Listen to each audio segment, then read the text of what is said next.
Here's a wild fact. Nearly 65% of Americans with jobs, degrees, and steady incomes are living paycheck to paycheck. That means if they miss one payday, they're in trouble. Bills pile up. Credit cards take the hit. Savings, forget it. And this isn't just about the poor or unemployed. Even families making over $100,000 a year are stuck in the same cycle. So the question is, how can one of the richest countries in the world have so many people barely getting by? The easy answer is inflation. Everything's expensive. Sure, but that's only part of the story. The real problem goes deeper. It's cultural, psychological, and systemic. It's about how America teaches people to live, spend, and measure success. From childhood, Americans are told that freedom means choice, and choice means consumption. Buy the house, get the car, upgrade the phone. It's not greed, it's normal. But behind that normal lifestyle is a system built on debt, rising costs, and stagnant wages. The math just doesn't add up anymore. So people keep running faster just to stay in the same place. More work, more stress, more side hustles, but no real stability. It's not that Americans are bad with money, it's that the game was designed to keep them playing. In this video, we're breaking down why millions of Americans feel like they're drowning financially, and why even the middle class is becoming an endangered species. Because this isn't just an economic issue, it's a psychological one. It's about identity, illusion, and survival in a country that tells you to dream big, but bills you for it every month. In America, looking rich is easier than being rich, and that's exactly the problem. From the outside, everything looks fine. The nice car, the new iPhone, the weekend trips, the daily Starbucks. But behind that polished image, millions of people are juggling bills, credit card debt, and overdraft fees. It's not luxury, it's survival wrapped in aesthetics. The illusion starts early. From social media to advertising, Americans are taught that success looks a certain way, branded, upgraded, curated. You're not just living your life, you're performing it. And that performance comes with a price tag. So people chase appearances. They finance lifestyles they can't sustain because the alternative, looking like you're struggling, feels like failure. The American dream quietly mutated into the American display. You don't have to own it, you just have to make it look like you do. Credit cards, car loans, buy now, pay later apps, all of it feeds the illusion. You can live above your means indefinitely, as long as you can make the minimum payments. It's a psychological trap, temporary comfort for long-term stress, and the culture reinforces it. You're rewarded for spending cash back, points, rewards, but punished for saving with low interest rates and constant temptation. Financial stability isn't glamorized, consumption is. The truth is, America doesn't have a spending problem because people are reckless, it has one because the system needs people to keep spending. The entire economy runs on it. If consumers suddenly started living within their means, the machine would stall. So the illusion of wealth isn't an accident, it's the design. And it keeps people chasing comfort they can't quite afford, in a game they can't really win. But that's just the surface. The deeper trap isn't what people buy, it's how their incomes are structured to keep them dependent. There's a myth Americans grow up believing, if you work hard, you'll be okay. You'll have enough. You'll earn stability. But for most people, that's just not true anymore. The cost of living has skyrocketed. Housing, groceries, healthcare, childcare, everything costs more. But wages? They've barely moved. Adjusted for inflation, the average American paycheck has stayed almost flat for 40 years. In other words, people are working harder than ever and falling further behind. It's not that Americans don't make money, it's that their money doesn't work for them. Rent eats a third of their paycheck. Healthcare takes another chunk. Credit cards and student loans claim the rest. By the time the basics are covered, there's nothing left to save. And here's the kicker. The system punishes you for being poor. Late fees, overdraft charges, credit score penalties, all designed to squeeze the people who can least afford it. One missed payment and suddenly your bills are higher next month. It's a treadmill. The faster you run, the steeper it gets. Even the middle class isn't safe. Families earning $80,000 or $100,000 still live paycheck to paycheck because middle class now means constantly paying for comfort. 2 cars, a mortgage, streaming subscriptions, daycare, it all adds up. You're not struggling, but you're never ahead. The cruelest part?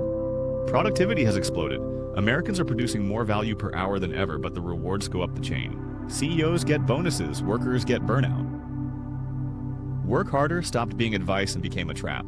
And so for millions, the paycheck isn't a reward, it's a reset button. You don't build wealth, you just survive until the next direct deposit. But the paycheck problem doesn't stop at wages, it's also about how America makes debt the default way to live. In America, debt isn't just common, it's expected. It's the water everyone swims in, whether they realize it or not. Want a college education? Take out loans. Want a car to get to work? More loans. Want a house? A mortgage that'll follow you for 30 years. Even basic emergencies, a medical bill, a home repair end up on credit cards. It's not financial recklessness, it's survival through borrowing. The system was built that way. Banks and corporations don't just make money from what you buy, they make more money from how you pay for it. Debt is the real product. Interest, late fees, refinancing, it's a machine designed to keep you tethered. And it's marketed as empowerment. Buy now, pay later. Flexible payments. 0 down. The language makes it sound like freedom, but it's a leash. Every swipe of a credit card buys comfort now at the cost of future stress. It's a slow, invisible drain on your peace of mind. Americans carry over $1 trillion in credit card debt, and that number keeps growing. But the real problem isn't the amount, it's the normalization. People aren't shocked by debt anymore. It's just life. Debt used to mean desperation, now it means you're functioning. Even government policies encourage it. Low-interest loans, easy credit approvals, they keep the economy moving. Because in America, the economy doesn't grow when people save. It grows when people owe. And here's the twisted irony. Debt keeps people working. You can't quit your job if you're buried in bills. You can't take risks or chase dreams when your paycheck is already spoken for. Debt is the quiet chain that keeps the workforce obedient and exhausted but still spending. And while the debt economy keeps everyone busy surviving, another factor quietly bleeds their finances dry, the cost of simply existing. In America, being alive costs a lot of it, and not in the luxury lifestyle sense. We're talking about the basics: food, rent, healthcare, transportation, things that shouldn't feel like luxuries, but somehow do. Start with housing. The average rent for a one-bedroom apartment in many cities now tops $2,000 a month. Even small towns aren't cheap anymore. Wages can't keep up, so people compromise smaller spaces, longer commutes, roommates in their 30s. Home ownership, once a cornerstone of the American dream, is now a fantasy for millions. Then there's healthcare, the most expensive in the developed world. One broken bone, one ambulance ride, or one unexpected diagnosis can destroy savings overnight. People aren't skipping vacations. They're skipping doctor visits because they can't afford them. Add in groceries prices that seem to rise every week. Transportation, insurance, childcare, and student loans, all of it stacks up until survival feels like a subscription you can't cancel. The cruel irony? Much of it is by design. America's economy thrives on privatization, healthcare, education, housing, even safety nets. Every essential need becomes a profit opportunity. You don't just pay for food, you pay for the logistics, the packaging, the brand, the middlemen, and the illusion of convenience. And that illusion is expensive. Everything's optimized for comfort, but comfort has a cost, one you're expected to absorb quietly. Meanwhile, wages haven't budged in decades, and the extras of life vacations, savings, hobbies feel like distant luxuries. So people live in survival mode, even with steady jobs. It's not that Americans are bad with money. It's that the cost of staying afloat keeps rising faster than anyone can swim. But this isn't just about economics, it's about mindset. Because when life feels this unstable, people start living in short-term cycles. And that paycheck to paycheck mentality becomes psychological, not just financial. Living paycheck to paycheck isn't just a money problem, it's a mindset the system quietly reinforces. When your bills reset every 2 weeks, so does your brain. You stop thinking long-term. You start thinking about survival. Psychologists call it scarcity mentality. When you're constantly under financial pressure, your brain narrows its focus. You can't plan ahead because you're too busy managing today. It's like living with a constant alarm going off in your head. You're not lazy or irresponsible, you're in survival mode. That's exactly how the system keeps people compliant. When you're stressed about rent, you're less likely to question the system that made it that way. You can't plan a protest when you're working overtime. You can't build wealth when every dollar already has a job before it hits your account. And companies love that. Pay cycles, bill due dates, and automatic payments keep you trapped in the rhythm. Payday feels like relief, not reward. You exhale for one day, then the bills start again. It's a psychological hamster wheel. Even the culture celebrates it. Treat yourself. You deserve it. These aren't harmless phrases, they're emotional release valves. You're exhausted, broke, and overworked, so you buy something to feel better. It's temporary freedom bought on credit. Over time, that short-term focus kills long-term vision. People stop saving not because they don't want to, but because they can't imagine a future where saving makes sense. When the present feels unstable, the future feels fictional. That's the real cost of living paycheck to paycheck. It robs people not just of money, but of imagination. And the cruelest part? While regular Americans are stuck surviving one payday at a time, The rich are playing a completely different game, one that rewards ownership, not labor. Here's the real secret of the American economy. The wealthy don't live off paychecks, they live off assets. While most people trade time for money, the rich make money while they sleep. They own stocks, properties, businesses, patents, things that earn income even when they're not working. That's not luck, that's structure. The system rewards ownership, not effort. Meanwhile, everyone else is stuck renting everything: homes, cars, furniture, even software. Ownership used to mean security, now it means privilege. Subscription models, leasing, pay monthly plans. They make life look affordable while ensuring you never truly own a thing. It's a subtle form of control. Renting keeps you flexible, but also dependent. It keeps money flowing upward every month from your account to someone else's. You don't build wealth, you maintain someone else's. Even the American dream, the house, the car, the comfort, now functions as a debt trap. You own it on paper, but the bank owns it in practice. Miss a few payments, and that dream vanishes. And while you're paying for what you use, the rich are using what you pay for. They invest in the very systems that collect your monthly fees. Every time you stream a show, pay rent, or swipe a credit card, someone else's portfolio grows. That's the divide. Workers earn linearly, owners earn exponentially.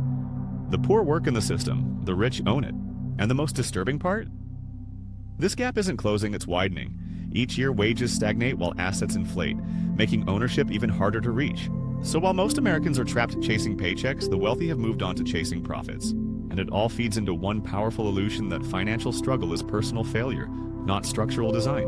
Here's the cruel genius of the American system. It convinces you that if you're struggling, it's your fault. Didn't save enough? You should have budgeted better. Can't buy a house? Should have skipped the coffee. Drowning in debt? Must be bad with money. The blame always lands on the individual, never on the system that set the trap. This mindset is powerful because it keeps people quiet. It stops them from questioning why wages haven't kept up with inflation, why healthcare costs more than rent, or why higher education requires lifelong debt.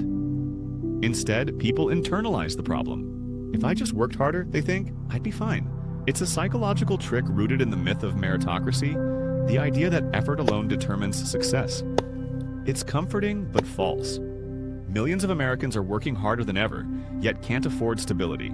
That's not laziness, that's design. The system depends on guilt. If you think you're the problem, you won't fight the system, you'll just try to fix yourself. You'll download budgeting apps, take financial literacy courses, and buy yet another self-help book about discipline. Meanwhile, the real issues, corporate greed, stagnant wages, predatory lending, stay untouched. And social media amplifies it. Everyone looks successful online, so struggle feels like shame. You compare your real life to other people's highlight reels and assume you're failing. But behind those filters are people in the same cycle, overworked, overspent, under pressure. The truth is, living paycheck to paycheck isn't a moral flaw. It's a symptom of a system that demands endless productivity but offers little security. And yet, even in that exhaustion, Americans keep believing because beneath all the frustration, there's still hope. Hope that things can get better, hope that change is possible, and hope that maybe one day they won't have to live just to make it to Friday. Living paycheck to paycheck isn't just an economic condition, it's a mirror reflecting what America has become. A country where people work harder than ever, yet feel like they're standing still. Where stability costs extra and freedom, the thing the country promises most, comes with fine print. The truth is, this way of living didn't happen by accident. It's the result of decades of policies, priorities, and profit motives that turned survival into an industry. From healthcare to housing, debt to education, every basic need became a business model. The result? Millions trapped in an endless cycle, not poor enough for help, not rich enough to rest.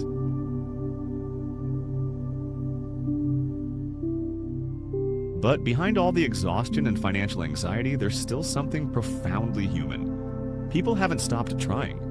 They keep showing up to work, feeding their families, chasing better days, and believing the next paycheck might finally be enough.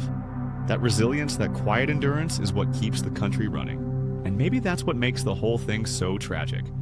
Because the American worker isn't failing the system is failing them. It tells them to dream big, then punishes them for not dreaming small enough to fit inside their paycheck. But awareness is power.